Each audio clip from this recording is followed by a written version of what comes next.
जो उनको जिम्मेवारी दी गई है, जो बिहार उनका रेजिडेंस है, गृह स्टेट है, उसको लेकर के उन्हें बिहारियों पर हमला बोला है। कहा है कि बिहार की तरह ही तेलंगाना में भी जंगल राज लाना चाहते हैं केसीआर। देखिए, एक तो ये बात किसी भी देश में, किसी भी राज्य में, ये बात किसी राज्य को लेकर के, क्योंकि ये ऑल इंडिया सर्विस है। आज भी हमारे राज्य में बहुत से ऐसे आईएएस अफसर्स हैं जो साउथ के हैं और जिनको बहुत महत्वपूर्ण जिम्मेवारी दी गई है। हमारे मुख्यमंत्री के प्रधान सचिव सिद्धार्थ जी हैं, वो खुद साउथ इंडियन हैं और सिद्धार्थ जी को फाइनेंस की भी जिम्मेवारी दी गई है, प्रधान सचिव हैं। उसके तरह से बहुत से ऐसे पदाधिकारी हैं जो साउथ के हैं और उनको जिम्मेवारी दी जाती है। जिम्मेवारी तभी किसी व्यक्ति को दी जाती है जब उसके कार्य प्रणाली और कार्यशैली से लोग संतुष्ट होते हैं, और इसके लिए ये नहीं देखा जाता है कि कौन व्यक्ति किस राज्य का है। ये देखा जाता है जो आईएएस का लॉट उनके पास है, उसमें से कौन से आईएएस के लॉट में कौन व्यक्ति इस काम को करने में सक्षम है, और उस हिसाब से जिम्मेवारी दी जाती है। उसी तरह से बंगाल में देख लीजिए, मध्य प्रदेश में देख लीजिए, हर जगह इसी तरह की व्यवस्था रहती है।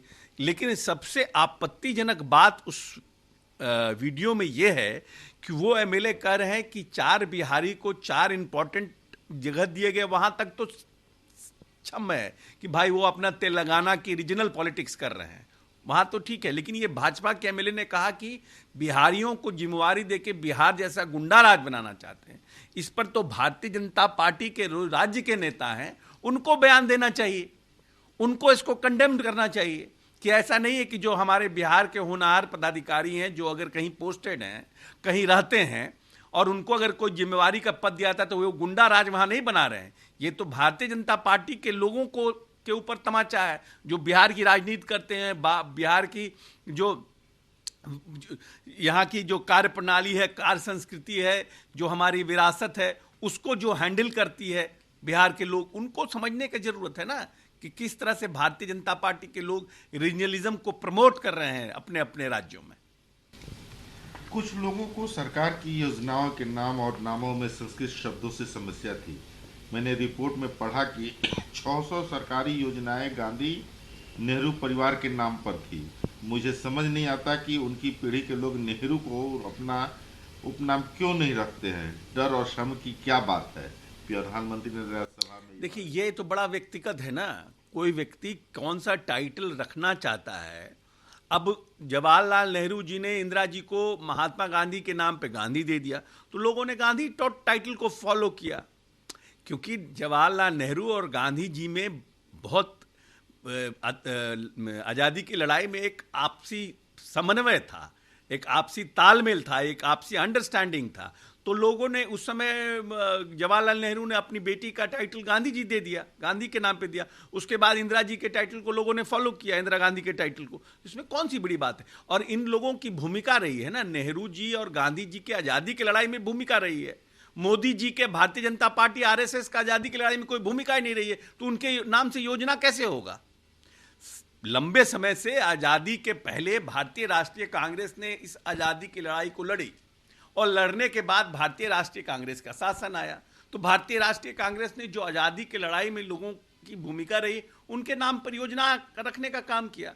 इसमें संस्कृत और नॉन संस्कृत और टाइटल का क्या प्रश्न उठता है? किस पार्टी और सत्ता में बैठे लोगों ने अनुच्छेद 356 का दुरुपयोग किया? 90 बार चुनी हुई सरकारें गिराई हैं। कौन थे वे लोग?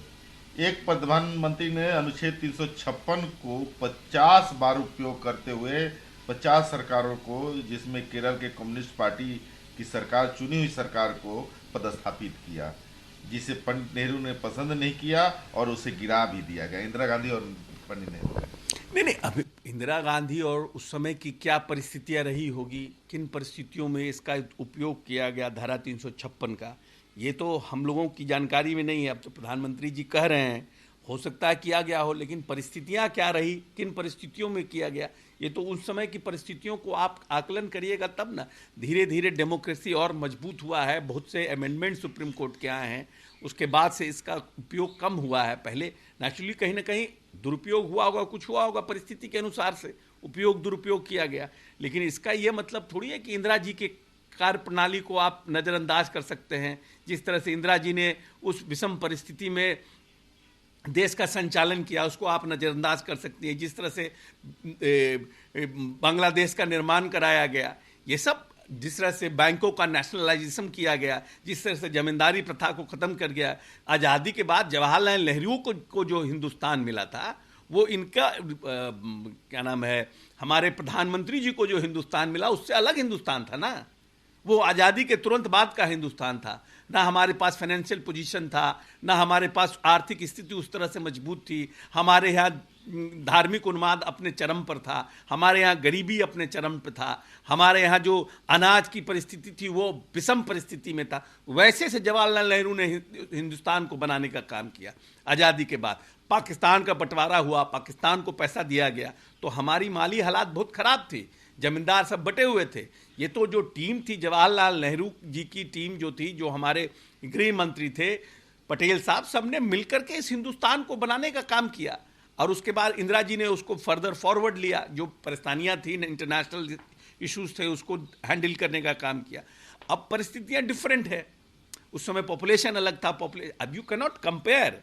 अब आज ये कहिए कि जवाहरलाल नेहरू ने ऐसा क्यों किया, ऐसा क्यों किया, वह उस समय की स्थिति थी, आज की परिस्थिति अलग है। इसलिए आप जवाहरलाल नेहरू और इंदिरा जी के समय को कंपेयर करके और आप ये कहिएगा कि आर्टिकल 356 का ही यूज हुआ, हमको लगता है ये जस्टिफाइड नहीं है।